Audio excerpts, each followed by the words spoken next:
นี่นะทุกคนเดี๋ยวเบาสอนสีใส่สว่านตัวเนี้ยสว่านเอินโฮนซอบอกขนาดมันน่าจะพอดีเนาะเนี่ยเวลาเรามาวัดอยู่คันเอาตัวที่ว่ามันน้อยกันนี่มันก็จอไปมันก็น้อยโพดเนาะพวกเขาเนาะตัวนี้คือน่าจะพอดีคิดว่าบนน่าจะลมพ้นเนาะเนี่ยว่าเขาซุกนี่ก็พอดีขนาดตัวนี้เป็นขนาดใหญ่ขึ้นมาเนาะน่าจะใส่ถูกต้องละเดี๋ยวสิจอเลยเนาะจอพื้นนี่เลย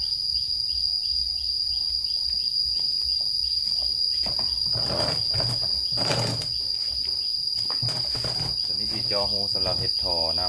ำเสียเนาะตัวนี้เนาะวัดลึกเลย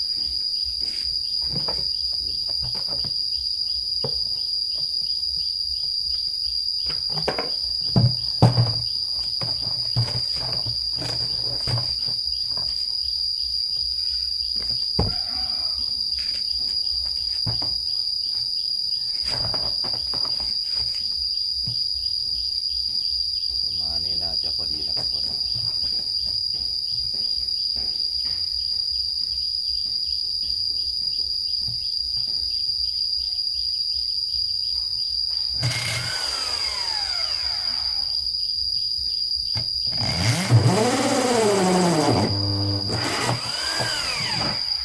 ง่ายได้ทุกคนเดี๋ยวเข้าเบื้องนอกทุกคนเนาะมันก็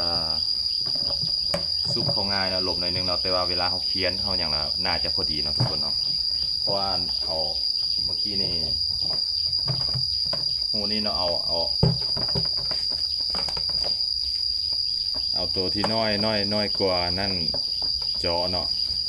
มันก็สิซุปบ่เข้าเนาะก็เลยได้มาใส่มีดปลายแหลมเนาะเฮ็ดให้หูมันใหญ่ขึ้นตื่มนะจึงซุปเข้าได้เนาะก็ถือว่าคับเนาะคับดีเนาะแต่ว่าตัวนั้นแบบมันลมเลยเนาะลมเลยก็น่าจะพอดีเนาะว่า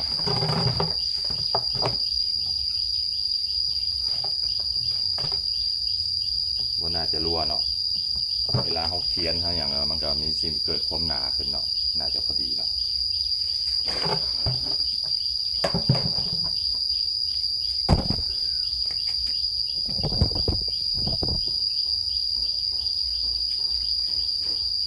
วันนี้เขาสีจอตะกร้าเนาะ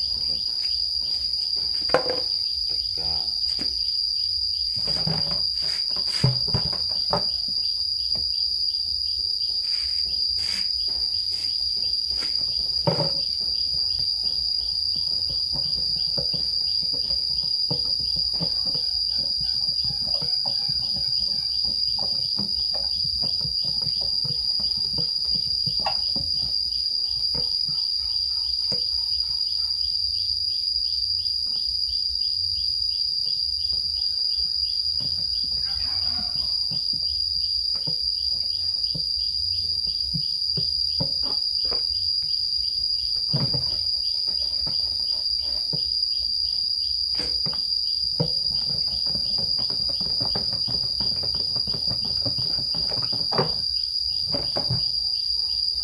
เกือบต่ำไปเนาะ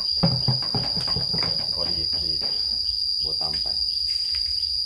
จอตะกร้า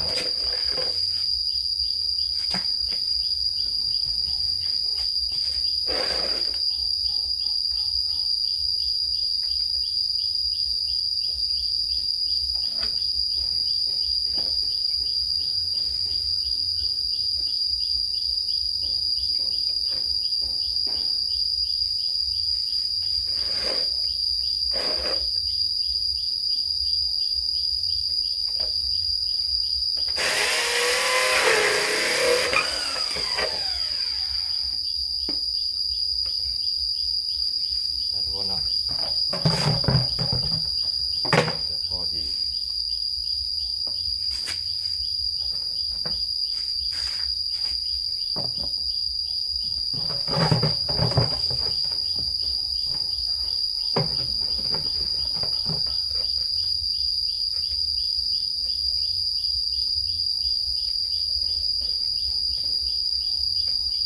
โอ้ลืมไปว่าตะกร้าเนี่ยมันก็ต้องเอาโฮนซอที่มันใหญ่กว่านี้เนาะเพราะว่า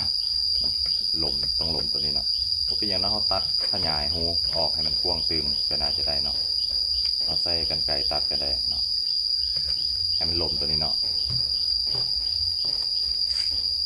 แต่หูสึกว่ามันบ่ลมเนาะเพราะว่ามันขนาดมอกับตัวนี้เนาะที่ว่าจะลมนี่เนาะว่าเป็นอย่างเนาะเดี๋ยวเขาเอากันไกรมาตัด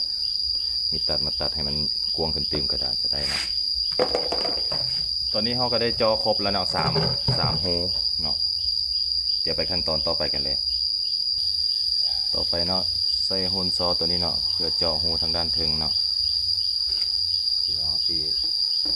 ใส่ท่อต่อลงมานี่เนาะจะขนาดนี้ลมพอดีเนาะทุกคน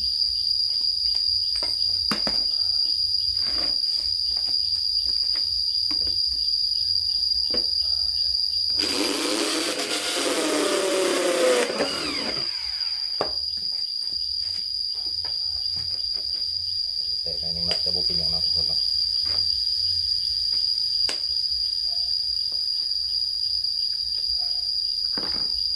ง่ายเก็บง่าย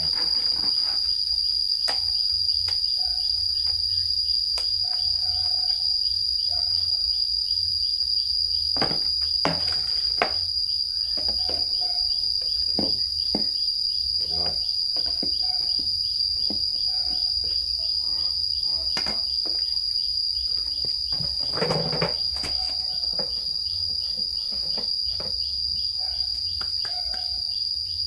เดี๋ยวเขาสีต่อทอทางด้านลุมกันนะทุกคนเนาะ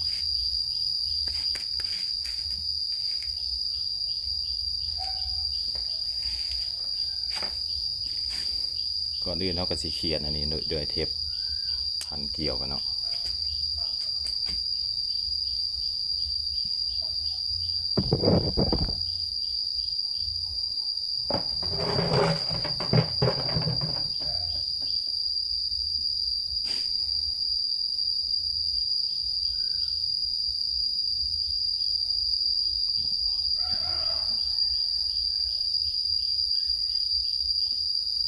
ประมาณ10 หอบนะทุกคนเนาะวิธีพันเนาะต้องเป็นเนาะนี่เนาะอันนี้เนาะ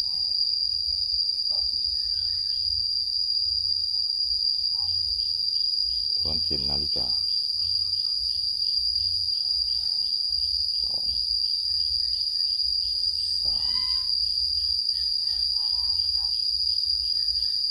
เพราะเวลาเขาสีหันไปเนาะต้องหันไปทิศเข็มนาฬิกาเพราะนั้นมันต้องสวนทางกันเนาะเพื่อว่าให้เขียวเขามันลุยเนาะ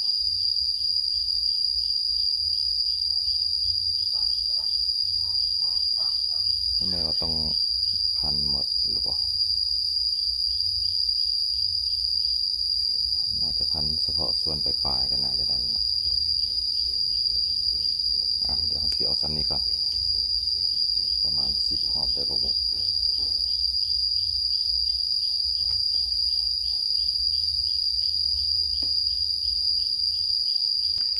เดี๋ยวสิตัดยางในรถยนต์เนาะ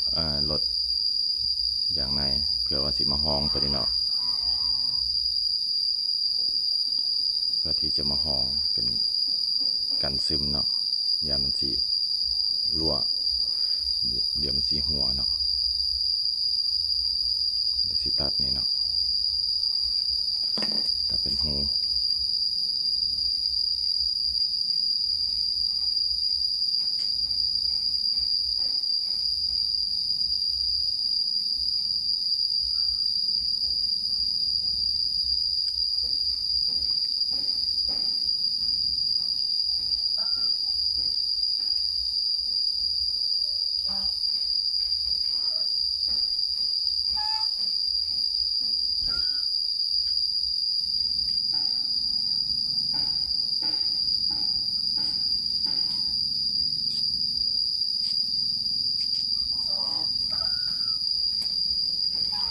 ลมวะเนาะเดี๋ยวลองลมพอดีทุกคนน่าจะใส่ได้เนาะดีกันหมดใส่นะทุกคน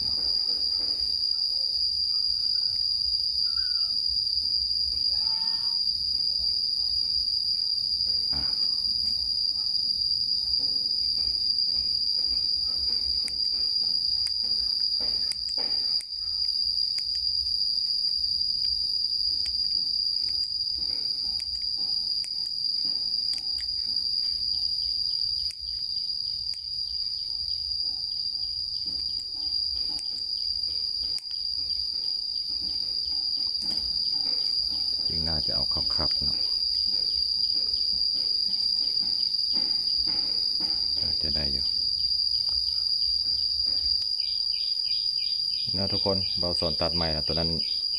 หูยังไงโพดยามันจะใส่บ่ได้เนาะก็เลยตัดใหม่หูน้อยกว่าตัวนี้ก็บ่เป็นอย่างเนาะมันเป็นอย่างมันยืดได้เนาะเข้าอยู่แล้วเฮ็ดขับไว้น่าจะดีเนาะขับไปรถมันยืดได้เนาะไปขั้นตอนต่อไปกันเลยทุกคน